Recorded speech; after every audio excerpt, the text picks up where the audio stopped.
อันนี้ก็รอลิฟต์รอไม่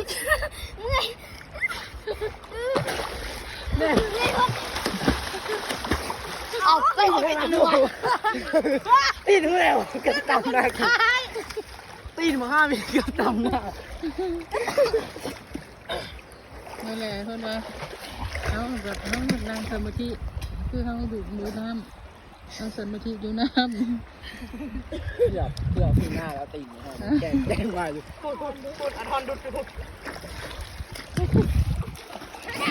ไอ้คนละ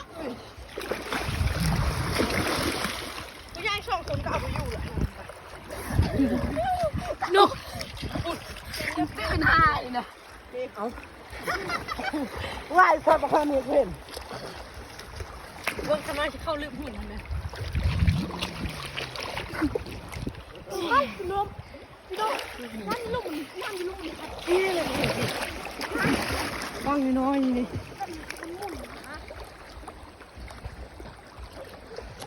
โอ้โหลูกเนาะ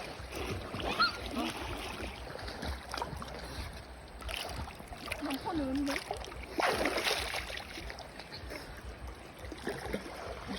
ลองมาเอาเพียกนี่ไหม